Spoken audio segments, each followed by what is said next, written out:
Halo sobat, Assalamualaikum. Kali ini kita akan membahas mengenai materi laju reaksi. Di next video, simak ya penjelasan setelah ini. Hai, baiklah di sini kita akan membahas mengenai materi kimia kelas 11 mengenai materi laju reaksi. Mungkin sudah tidak asing ya di telinga kita mengenai laju reaksi ini, tetapi sebelum kita memasuki pembahasan, alangkah lebih baiknya bahwa kita mengetahui apa sih tujuan kita mempelajari materi laju reaksi. Next, di sini tujuan kita mempelajari materi laju reaksi itu yang pertama diharapkan bahwa siswa dapat menjelaskan pengertian laju reaksi. Kemudian siswa diharapkan dapat menjelaskan faktor-faktor yang mempengaruhi laju reaksi. Dan terakhir, siswa diharapkan dapat mengelola dan menganalisis data untuk menentukan orde reaksi dan persamaan laju reaksi dengan teliti dan tepat. Next, apa sih itu laju reaksi? Laju reaksi adalah kecepatan proses terjadinya suatu reaksi, sehingga reaktan habis dan berubah menjadi produk reaksi. Laju reaksi juga merupakan perubahan jumlah molar zat per satuan waktu. Perbandingan laju reaksi, suatu reaksi sama dengan perbandingan koefisien reaksi, di mana dalam laju reaksi besaran yang digunakan adalah kemolaran benda. Laju reaksi pada suatu reaksi yang terjadi melalui beberapa tahap. Tahap yang dijadikan acuan sebagai laju reaksi adalah tahap yang berjalan lambat atau tahap yang mudah diamati. Laju reaksi pun dicatat per interval waktu tertentu, misalnya per menit. Nah, dalam kehidupan sehari-hari kita dapat mengamati laju reaksi tersebut. Misalnya seperti daging yang disimpan dalam lemari es, mengapa ia dapat bertahan lebih lama dibandingkan di udara terbuka? Jawabannya ialah karena faktor yang mempengaruhi laju reaksi di sini terdapat faktor suhu, di mana si suhu dingin dalam lemari es tersebut mampu memperlambat laju perusakan daging oleh bakteri. Lain halnya dengan pembuatan margarin dari minyak yang memanfaatkan katalis nikel untuk meningkatkan laju reaksi, sehingga membantu efektivitas produksi. Katalis digunakan karena dapat meningkatkan laju reaksi tanpa mempengaruhi hasil reaksi. Next, apa faktor-faktor penentu laju reaksi? Di dalam faktor laju reaksi terdapat 4 faktor penyebabnya. Yang pertama ada faktor dari luas permukaan sentuh. Yang kedua itu konsentrasi reaksi. Yang ketiga ada suhu dan yang keempat ada tekanan. Pada faktor luas permukaan sentuh yang mempengaruhi laju reaksi, di sini terdapat penjelasan bahwa suatu reaksi yang melibatkan reaksi padat, luas permukaan total zat padat bertambah jika ukurannya diperkecil. Suatu hasil percobaan menunjukkan bahwa kepingan yang lebih halus menghasilkan kurva dengan kemiringan pada awal reaksi yang lebih besar. Dapat teman-teman lihat pada gambar di samping kanan. Di sini terdapat beberapa potongan balok yang dipotong menjadi 2 bagian, di mana kedua potongan tersebut mempengaruhi dari laju reaksi tersebut. Pengaruh luas permukaan ini banyak diterapkan juga di dalam industri, yaitu dengan menghaluskan terlebih dahulu bahan yang berupa padatan sebelum direaksikan.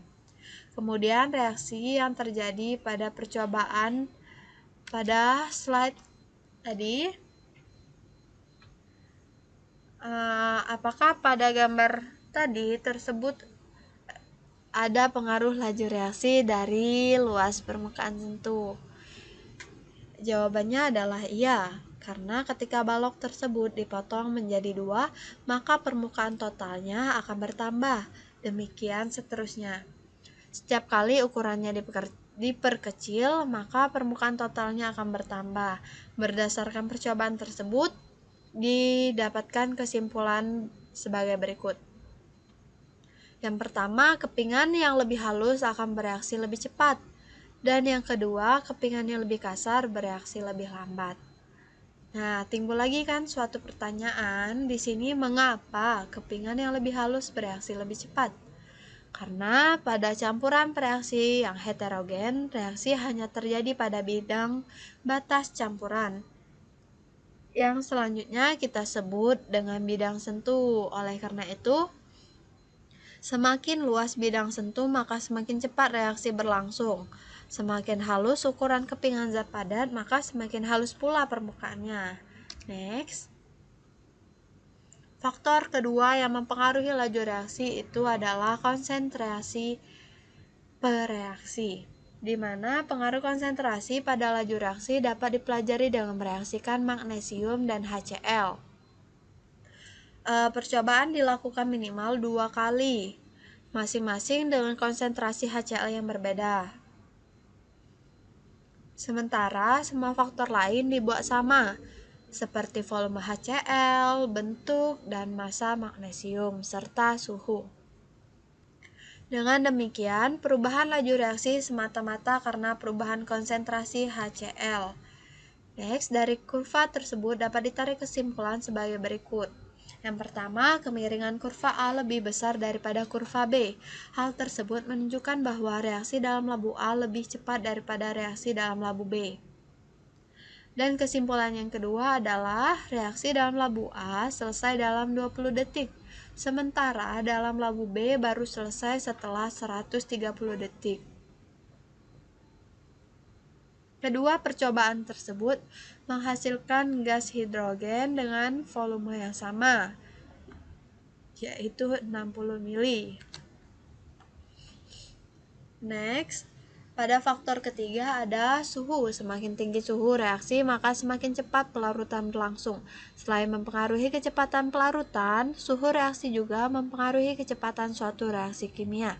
Jika suhu dinaikkan, akan terjadi penambahan energi sehingga pergerakan partikel menjadi lebih cepat.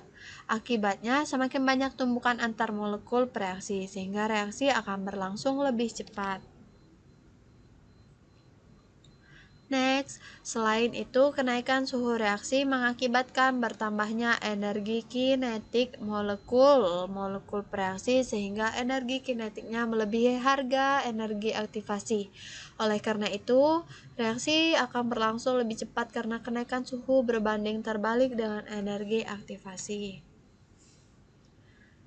Dan terakhir, faktor yang mempengaruhi laju reaksi itu ada tekanan, di mana si tekanan ini berpengaruh pada laju reaksi zat yang berwujud gas. Kemudian penambahan tekanan akan memperkecil volume dan menaikkan konsentrasi sehingga akan meningkatkan laju reaksi. Jika tekanan diperkecil, bagaimana sih dengan laju reaksinya? Contohnya saja sih, bayangkan bagaimana jika sejumlah orang yang sama berada di tempat yang luas, kemudian didesak di suatu sudut ruangan dan sebaliknya.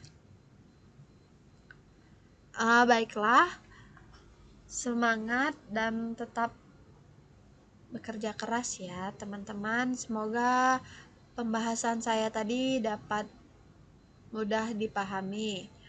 Dan sekarang saya akan memberikan tugas, di mana tugasnya ini ada seorang peserta didik melakukan percobaan dengan tujuan untuk mengetahui pengaruh suhu terhadap laju reaksi.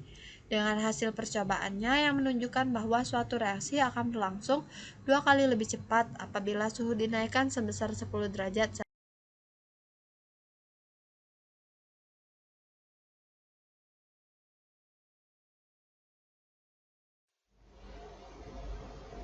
Mari kita buktikan konsentrasi sebagai pengaruh laju reaksi pada percobaan berikut ini.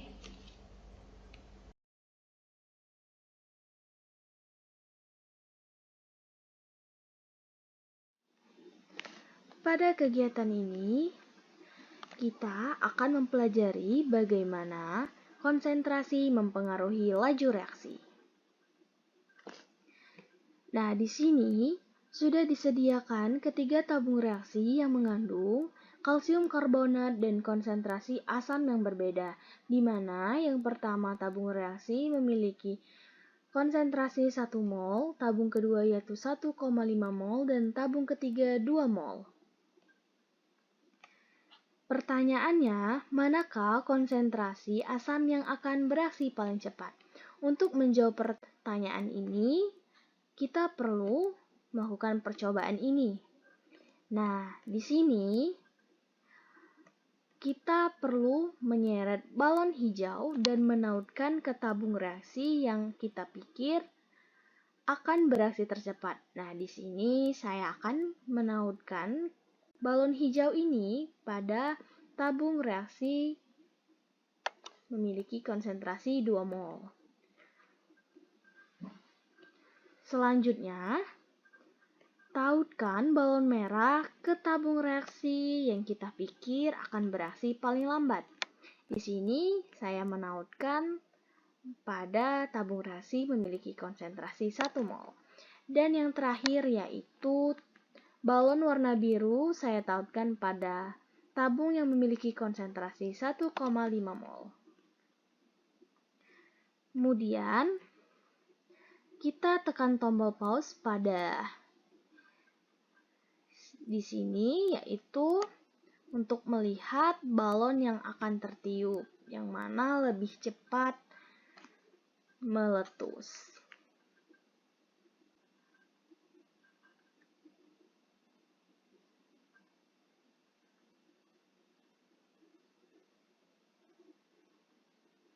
Bisa dilihat reaksi di sini.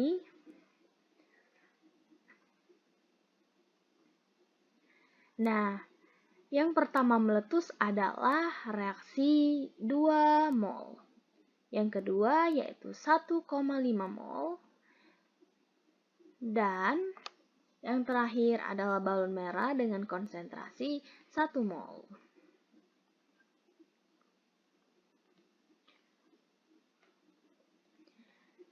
Kita kembali kepada pertanyaan tadi. Manakah konsentrasi asam yang akan bereaksi paling cepat? Nah, yang paling cepat bereaksi adalah C, yaitu 2 mol. Nah, dapat disimpulkan bahwa semakin besar konsentrasi, maka semakin cepat dia akan bereaksi.